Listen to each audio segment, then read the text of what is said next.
Imagine being accused of a crime you didn't commit. It seems natural to want a trial to prove you're innocent, but most cases never go to trial. In the United States, over 90% of criminal cases end with a guilty plea instead. The system is set up so people can plead guilty for a lighter sentence instead of fighting in court. With so many cases handled this way, even innocent people sometimes feel forced to plead guilty. One big reason is the fear of a much harsher punishment if you go to trial. Prosecutors often promise a shorter sentence for a guilty plea, but warn that a trial loss means the maximum penalty. Imagine being offered 1 year in prison if you plead guilty, or 10 years if you lose at trial. Even if you know you didn't do it, that risk can feel very intimidating. This risk is often called the trial penalty, a much longer sentence for refusing a plea, and it puts strong pressure on defendants. So even an innocent person might decide it's safer to accept the guaranteed shorter sentence rather than gamble on a trial. Another factor is the stress and cost of going to trial. Trials can last for months or longer.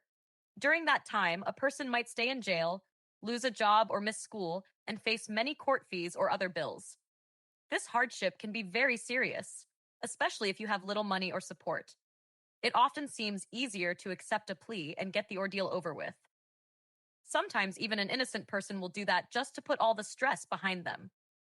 There are bigger issues in the system as well.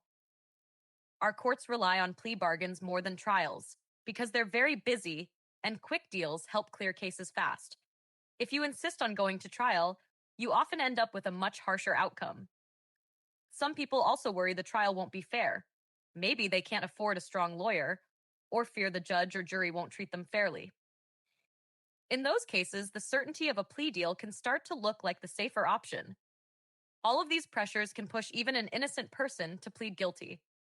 It's not because they did the crime, but because the system can leave them feeling they have no other choice. They might plead guilty out of fear, stress, financial worry, or just to move on with their life.